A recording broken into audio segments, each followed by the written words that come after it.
Bhagavad Gita, Wisdom from the Battlefield, Episode 1, The Warrior Who Refused to Fight.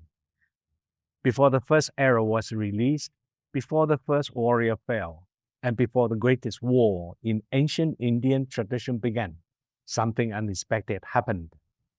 One of the finest warriors of his age laid down his bow. His name was Arjuna.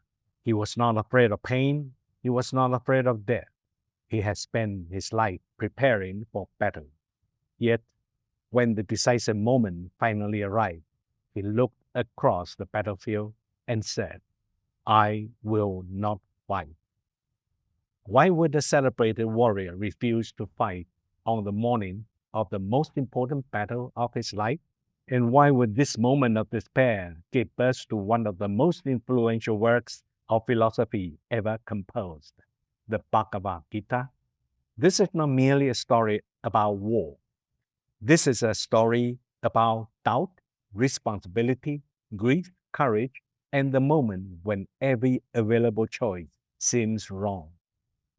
To understand Arjuna's crisis, we must first understand the conflict that brought him to the battlefield of Kurukshetra. Arjuna was one of the 5 Pandava brothers, princes of the Kuru royal family.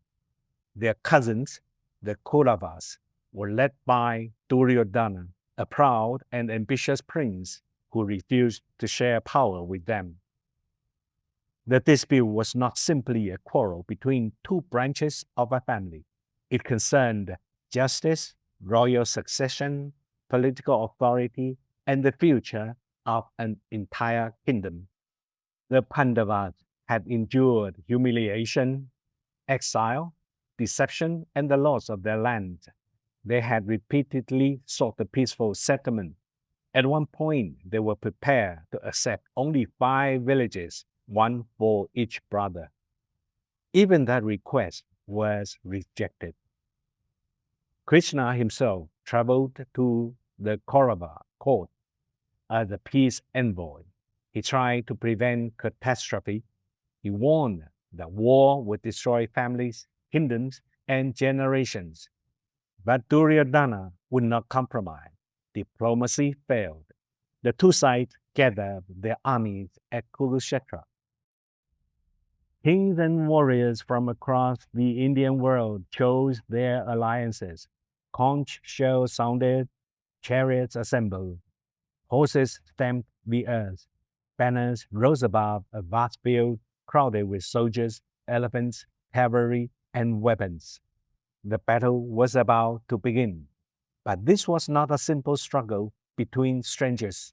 Members of the same family stood on both sides. Teachers faced their former students, grandfathers faced their grandchildren, friends, relatives, and companions who had once eaten together, celebrated together, were now preparing to kill one another. At the center of this enormous battlefield stood Arjuna's chariot, and holding the reins was Krishna. Krishna had agreed not to take up a weapon in the war. Instead, he became Arjuna's charioteer, guiding the horses, steering the chariot, and remaining beside his friend in the hour of crisis. Just before the fighting began, Arjuna made a request. He asked Krishna to drive his chariot into the space between the 2 armies. He wanted to see clearly who had come to fight. Krishna brought the chariot forward and stopped it before some of the most respected figures on the opposing side. There stood Bhishma, the grand old guardian of the Kuru dynasty. Bhishma had loved and protected the family for generations. He had watched Arjuna grow from a child into a warrior. Yet because of his oath of loyalty to the throne, he now stood with the Kauravas. Beside him stood Drona, Arjuna's teacher. Drona had trained Arjuna in archery and warfare. He had recognized the young prince's exceptional ability and helped transform him into a master warrior. Now the student was expected to raise his weapon against the teacher who had shaped his life. Arjuna also saw cousins, uncles, brothers-in-law, family friends, and young men whose lives had hardly begun. For years, he had thought of the conflict in terms of justice and injustice. But now, justice had faces. It had the face of his grandfather, the face of his teacher, the faces of people he loved. At that moment, the confident warrior began to clap. Arjuna told Krishna that his limbs were weakening, his mouth was dry, his body trembled, his skin burned, his mind was confused. The great bow called Gandiva, the weapon that had accompanied him through many victories, began to slip from his hand. Arjuna was not describing ordinary fear. He was experiencing a complete moral and emotional breakdown. He looked at the opposing army and no longer saw enemies. He saw family. What value would victory have, he asked, if the people with whom he wished to share it were dead? What pleasure could remain in the kingdom purchased with the blood of teachers and relatives? Even if the Pandavas won, would they truly be victorious? Arjuna feared not only the immediate killing, but also the destruction that war would bring to society. Families would be shattered, customs would disappear, children would grow up without parents, hatred would continue from one generation to the next. He wondered whether a kingdom gained through such destruction could ever be called righteous. This is what makes Arjuna's crisis so powerful. He does not refuse to fight because he is weak. He refuses because he sees too much. He understands the suffering that his action may cause. He recognizes that duty, loyalty, affection, justice, and compassion are pulling him in different directions.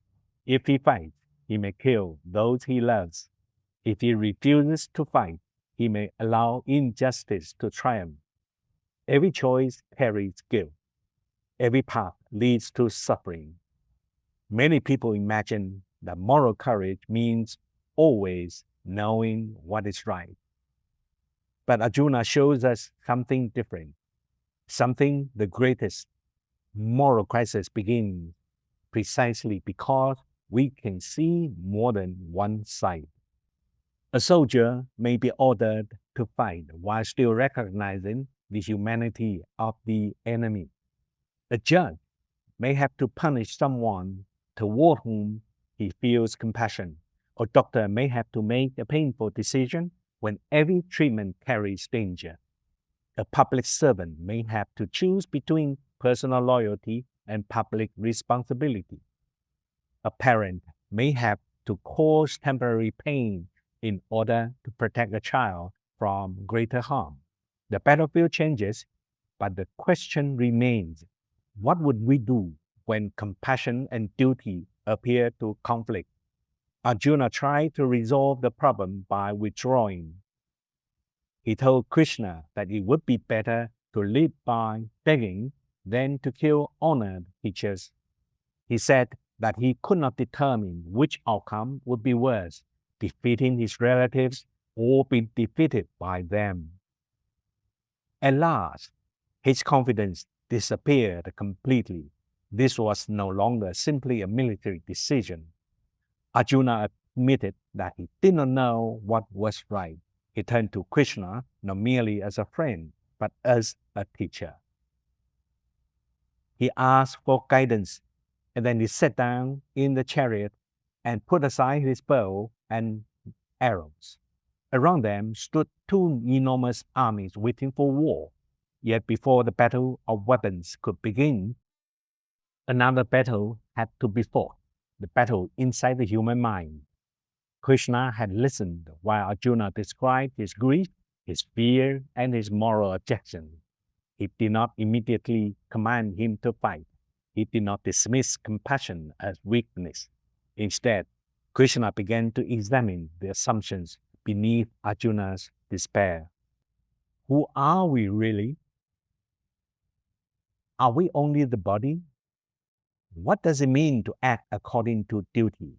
Can a person take action without being controlled by ambition, fear, anger, or attachment to the result? And is refusing to act always morally superior to acting? These questions from the heart of the Bhagavad Gita. The Gita is often introduced as a sacred scripture, a philosophical poem, or a guide to yoga. It is all of these things, but it begins with a man who does not know what to do. That is why it continues to speak to people across cultures and centuries. Arjuna's battlefield may seem distant from our lives. Most of us will never stand between two armies. Yet nearly everyone eventually faces a moment when familiar answers fail. A moment when success no longer seems meaningful. A moment when responsibility becomes painful. A moment when the mindset, I cannot continue, but life still demands a decision. The Bhagavad Gita begins in that moment, not with a certainty, but with confusion, not with triumph, but with collapse, not with the divine proclamation from the sky, but with the conversation between a troubled human being and the friend seated beside him. Arjuna had spent his life learning how to use his bow.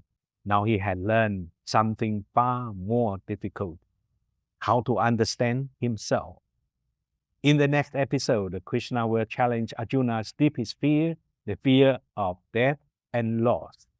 He will ask him to look beyond the body, beyond temporary identity, and beyond the emotions overwhelming him. And he will introduce a question that lies at the center of Indian philosophy. Who are you really? When everything you depend upon begins to change, the armies are still waiting. The bow still lies on the floor of the chariot, and Krishna is about to speak.